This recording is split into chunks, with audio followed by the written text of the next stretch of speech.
गुजरातच्या सुरत रेल्वे स्थानकाच्या पुनर्विकासासाठी सुमारे 1,500 कोटी रुपयांचा मोठा प्रकल्प सुरू झाला आणि बघता बघता अवघ्या 4 वर्षात या प्रकल्पाचं अर्ध कामही पूर्ण झालं। सुरत स्थानकाचा हा कायापालट नेमका कसा झाला, यामुळे भविष्यात काय या स्थानकाचं महत्त्व वाढणार आहे याचा आढावा घेणारा हा पुढचा रिपोर्ट।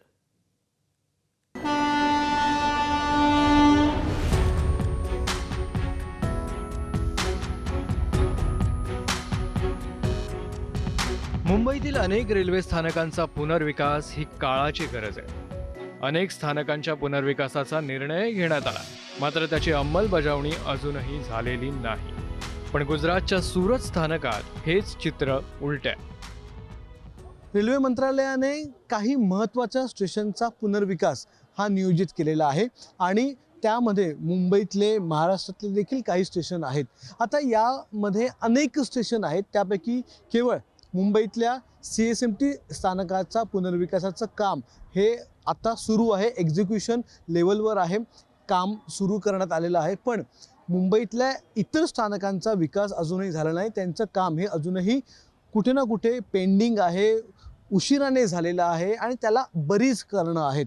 पण त्याचाच कंपॅरिझन जर आपण सुरत या स्थानकाबरोबर केलं तर सुरतचं काम हे 2022 मध्ये डिसेंबरमध्ये सुरू झालं आणि आज ते 50% पोहोचले। माझ्या मागे हे सुरतचं जुनं स्टेशन आहे, ज्या स्टेशनवर आता केवळ 1 ते 1.5 लाख प्रवासी रोज येतात। पण तरी देखील या स्टेशनचा पुनर्विकास हा भविष्यातल्या प्रवाशांच्या संख्येच्या नुसार करण्यात येतो आहे आणि त्यासाठीच सध्या या स्थानकामध्ये रिडेव्हलपमेंटचं काम सुरू झालेलं आहे।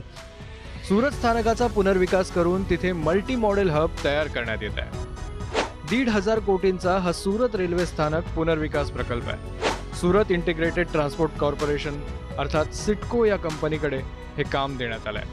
भारतीय रेल्वे, गुजरात सरकार, गुजरात महापालिका यांच्या संयुक्त सहभागातून सिटकोची उभारणी करण्यात आली आहे। पुनर्विकासाअंतर्गत मल्टी मॉडेल ट्रान्सपोर्ट हब उभारलं जाणार आहे। सूरत स्थानक पुनर्विकास प्रकल्पामुळे प्रवासी वाहतुकीला गती मिळणार है।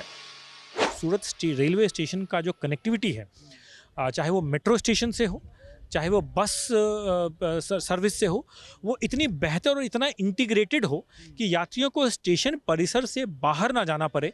वो यहाँ पर अगर आकर ट्रेन से उतरते हैं तो उनको अगर मेट्रो से जाना हो या बस से जाना हो, स्टेशन परिसर में रहते हुए उनको ये दोनों ऑप्शंस अवेलेबल हो पाएंगे और जो बाकी मोड से आ रहे हैं उनको रेल भी आसानी से मिल पाएगी। इसका बहुत इंटीग्रेटेड प्लानिंग की गई है, जिसके तहत ये पूरी प्रोजेक्ट को डेवलप किया जाएगा। डिसेंबर 2022 मध्ये सुरू झालेलं हे काम जवळपास 50% पूर्णही झालं। इथेही अनेक प्रशासकीय परवानग्या आणि इतर अनेक अडथळे होते, मात्र तरीही काम थांबलेलं नाही।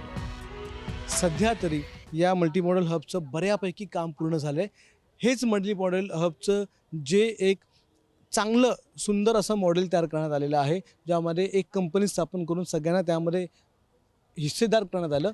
तीच जर ट्रिक किंवा तीच जर गोष्ट आपण देखील आत्मसात केली तर मुंबईतले जे स्थानकं आहेत, ज्यांचं कामं अजूनपर्यंत रखडलेली आहेत, ज्यांचं टेंडर लेवलला देखील काम पोचलं नाही आहे गेल्या अनेक वर्षात, त्यांची देखील कामं लवकरात लवकर होतील आणि जिथे सगळ्यात जास्त स्टेशन रिडेव्हलपमेंटची गरज आहे त्या ठिकाणी आपल्याला लवकरात लवकर स्टेशन रिडेव्हलप होऊन मिळतील, जेणेकरून अधिकच्या प्रवाशांसाठी त्या ठिकाणी जागा होईल आणि कमीत कमी मृत्यूदर असेल, जो सध्या मुंबई लोकलचा सगळ्यात जास्त आहे, तो कमी करण्यात देखील या स्टेशन रिडेव्हलपमेंटमुळे मदत होईल। कॅमेरामन विनयसह अक्षय भाटकर, ABP माझा, सुरत। ABP माझा, उघडा डोळे बघा नीट।